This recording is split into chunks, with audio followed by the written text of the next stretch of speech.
Критика – это нормальный элемент демократии. У нас ни у кого нету хейта. Мы в дерьме, получается. Мы в депрессии.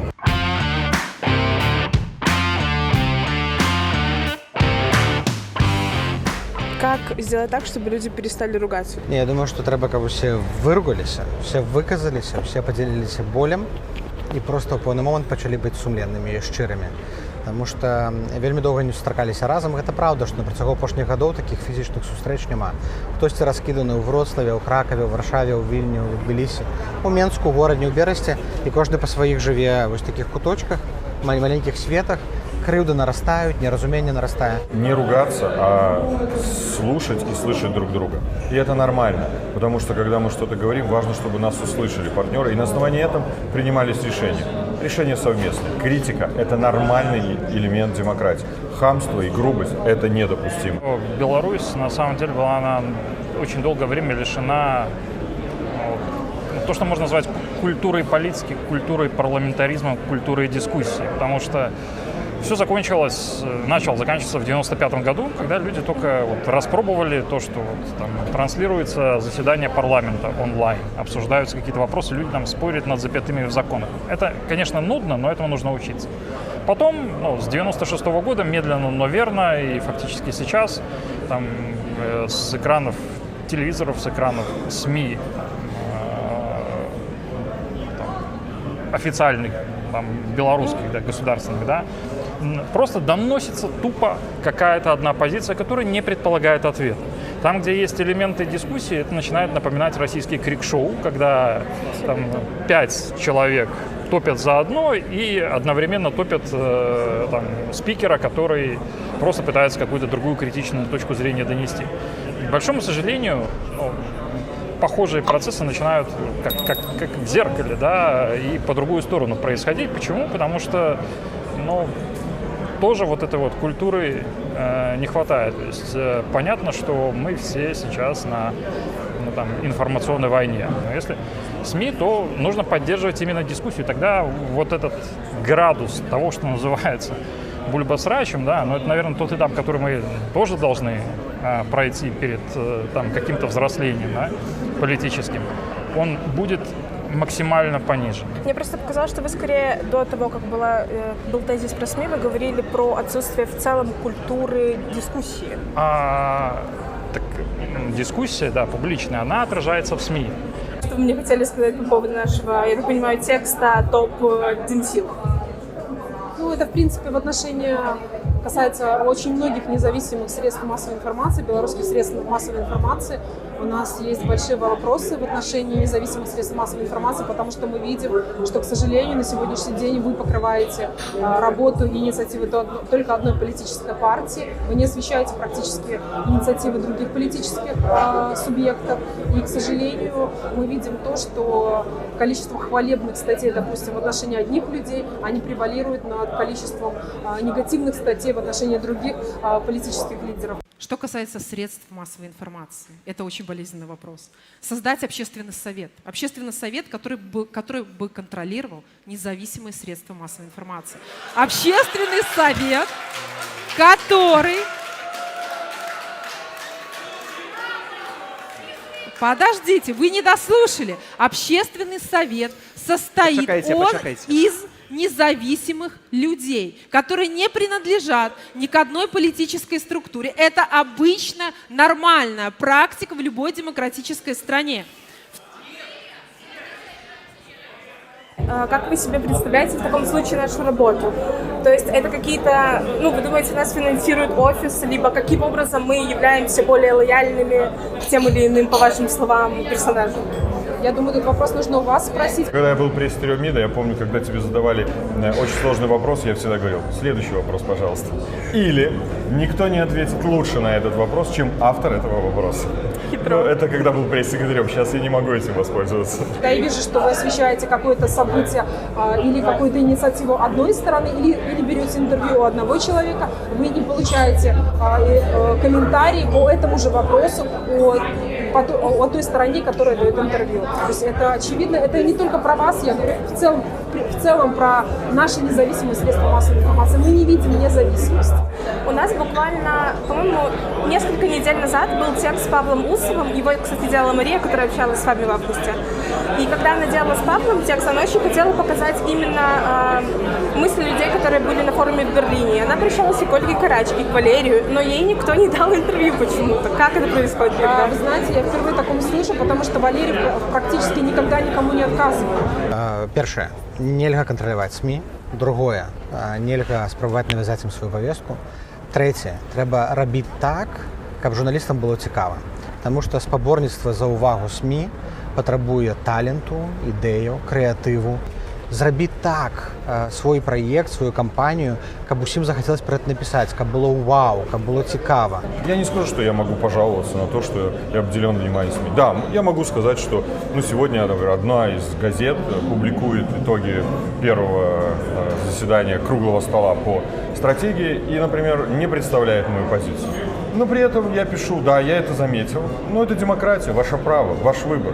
Я отношусь с уважением. Может быть, у них такая редакционная политика, может, по каким-то другим причинам это сделали. Для политиков очень важно понимать, ведь они не между собой хотят говорить, они же не хотят друг другу что-то доказать. Им важно, чтобы это услышало общество. Если политик не имеет доступа к СМИ, значит, он политик? Нет, он перестает мотивироваться, значит, он уходит из политики. Павел, а вы не думаете о том, что если про политиков начинают мало писать, то, возможно, неинтересно о них писать? Нет, я не думаю. Я думаю, что мы тоже с вами учимся все вместе.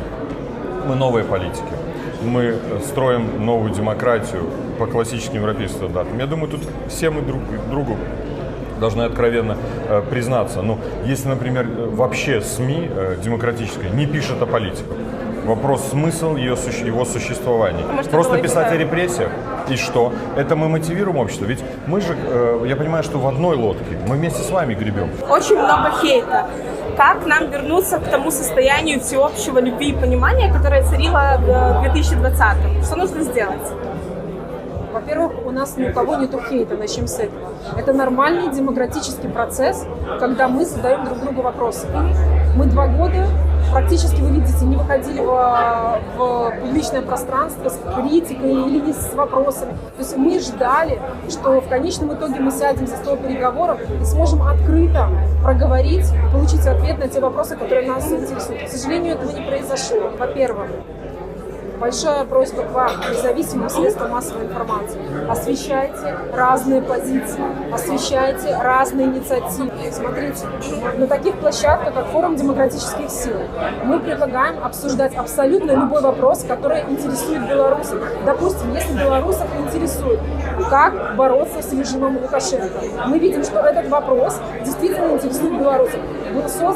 Была создана платформа «Беларусь форум ОРГ», на которой каждый белорус может задать вопрос, который его интересует. После того, когда, допустим, какой-то из вопросов набрал определенное количество поддержки, лайков, комментариев, этот вопрос переносится на обсуждение демократическим силам Беларуси. И люди, которые находятся внутри Беларуси, они видят, что их слышат, и они видят, что их вопрос обсуждается. Разве не в этом суть демократии? СМИ всегда просто пишут о том, что им кажется более важным и более ярким. И у нас в текущей ситуации есть какие-то проекты, наверное, инициативы, которые лидируют, наверное, да, в какой-то повестке. Поэтому то, что их больше в медиапространстве, это тоже, так, наверное, устроено медиаполе, что пишут о тех, о ком интересно писать. То есть вы не хотели бы обвинить независимые СМИ, что они пишут о вас мало? Нет. Как вам удается ни с кем не ругаться?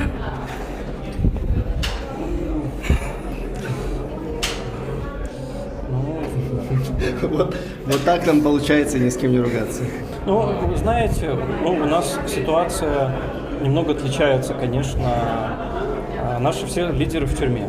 Барика в тюрьме, Максим в тюрьме, Маша в тюрьме. У нас наряду со «Страной для жизни» один из самых пострадавших команд. Да? То есть в сентябре, в принципе, эту команду практически уничтожили, и основные, конечно, фигуры там.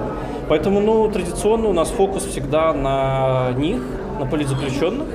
И плюс, конечно, мы для себя всегда ставили важным таким признаком и качеством нашей работы — это как-то partnership development. То есть мы всегда сосредоточены на том, чтобы учитывать разные группы интересов. И много взаимодействуем с бизнес-сообществом. Мы тоже немножко понимаем, что там происходит, и поэтому мы тоже стараемся прислушиваться к их мнению, и, возможно, поэтому это влияет на наше поведение в том числе. Наша команда стала той командой, которая осуществила кампанию 2020 года. Поэтому, безусловно, у нас нет вопроса в том, с кем объединиться. У нас есть вопрос в том, ради какого действия объединиться. Да? Я думаю, что сейчас есть определенный, возможно, кризис идей, и это тоже влияет, и те люди, которые там были активны и все стреляли в одну сторону, они начинают стрелять в разные стороны просто потому, что не видят правильной цели. Как это решить? Я не уверен, что это решаемо желанию. Есть тоже свои естественные процессы, есть свои периоды, которые нужно пройти всем вместе. Поэтому, наверное, такие кризисы – это тоже неизбежная вещь, к этому нужно относиться нормально. Особенно если мы вспомним парламенты разных стран, иногда дело доходит до мордобоя, в принципе, поэтому, У нас еще не доходит. У нас не доходит, в этом смысле, да. Дело в том, что люди не объединяются вокруг даже очень хороших людей.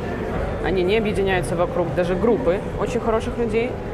Люди определяются вокруг идей. В 2020-м это получилось, потому что идея была простая, она была всем понятна и казалась достаточно реализуемой.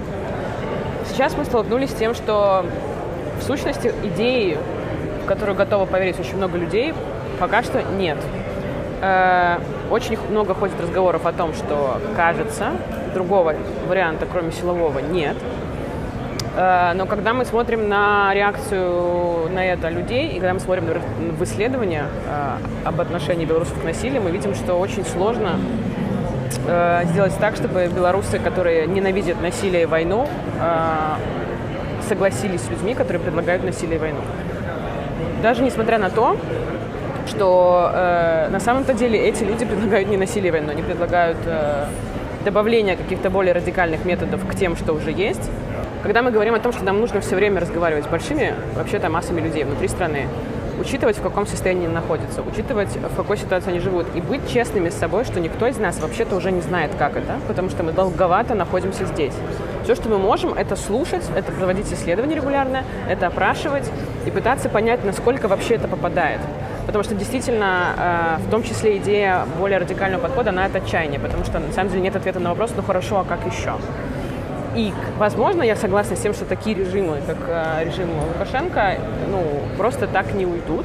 Люди ругаются в том числе, потому что люди устали, в том числе, потому что у людей накопилось какое-то недовольство собой, ситуацией и друг другом. Как это остановить? Свозить всю нацию на Бали? Но это был бы хороший вариант. Я не думаю, что его смогут сделать даже офис Светланы Тихановской вместе с Франком Вечерко, который по информации в интернетах и телеграм-чатах может многое. Надо как-то выдыхать, иначе можно поехать кукухой. Как ты выдыхаешь? Як я выдыхаю? Я ніяк не выдыхаю. Напэўна, такі пагружаны ў гэтую працу. Але яна дае адреналін. Я думаю, што мы 2 гады жывем на адреналіне. І вось гэты адреналін, калі мы нешта робім і нешта атрымліваецца, яно дае энергію. Я думаю, нашмат горш это тым, хто выехаў, і яны не бачаць фідбэку, яны згубілі сувязь з Беларусю, няма перамогаў, і таму з'яўляецца фрустрацыя, злосць, дэпрэсія. А нам неяк прасцей у офісе, таму што у нас ёсць адразу фідбэк. Мы адразу бачым, як беларусы рэагуюць. У чат-бот прыходзіць 1000 паведамленняў пазітыву. І ты, бывае, пачытаеш і думаеш, боже мой, беларусы, я вас так люблю. І гэта крыніца энергіі. Тут у Вільні тут проста няма часу асабліва і так пагуляць, кудысьці адпачнуць. Хочацца выехаць кудысьці за мяжу. Зараз выехаць таксама не асабліва па пытаннях бяспекі. Нам не рэкамендуюць. Таму што актывізаваліся і рускія спецслужбы, і лукашэнкаўскія спецслужбы. Мне праходзяць пагрозы. Учора спрабавалі ўзламаць мою электронную пошту ўжо ў каторы раз з Беларусі, дарэчы, з Мінска адкульсьці. І ты жывеш такім з одного боку адреналіне, а з іншого боку адчування пастаяннай пагрозы. Але неяк 2 гады трымаемся. Я то ще окей, але як трымаецца Светлана Тихановская, для мяне это секрет.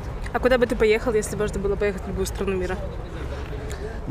Конечно, я поехал бы в Беларусь. Я бы, напэўна, поехал там, где няма интернету, там, где няма людей. Поехал бы в Африку.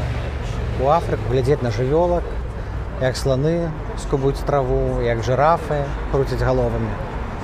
хотя бы на тыдень поехать. Или я думаю, что это отбудется только после перемоги. На самом деле белорусское общество находится в травмированном состоянии. Из травмы можно выйти, когда как бы травмирующая ситуация закончилась. Для демократической части общества травмирующая ситуация не закончилась. С началом войны появилась еще одна травмирующая ситуация. То есть на самом деле... Что? Мы в дерьме, получается. Мы в депрессии, да, и когда ты находишься в депрессии, ну, то есть вначале нужно из нее выйти, чтобы как-то у тебя поменялось отношение. В такой ситуации, когда ты находишься в депрессии, первое, что нужно сделать, это начать беспокоиться про себя, про свое личное состояние. То есть если мы все начнем немножко себя контролировать, начнем немножко пытаться как-то понять, как мы себя чувствуем, наше каждое личное состояние немного улучшится, тогда как бы в обществе начнется чуть-чуть более позитивная динамика. Но пока мы находимся в травмирующей ситуации, это сложно сделать. Мы находимся в травмирующей ситуации. Сходить в кофейню, скушать круассан, выпить кофе. Обязательно сходить к психологу, да, то есть сделать многие разные дела. Я ходил. Я тоже ходил. Да, мне очень помогло. То есть я всем рекомендую сходить к психологам, потому что это один из важных инструментов сохранять себя в каком-то конструктивном, ну, работоспособном состоянии. Но, конечно, мне бы хотелось, чтобы все спикеры, которые приходят, или все политики, которые общаются с людьми, помнят, что они разговаривают с людьми. Чтобы они говорили не про себя, не про свои структуры, не про свои кабинеты, а больше говорили о том, для чего.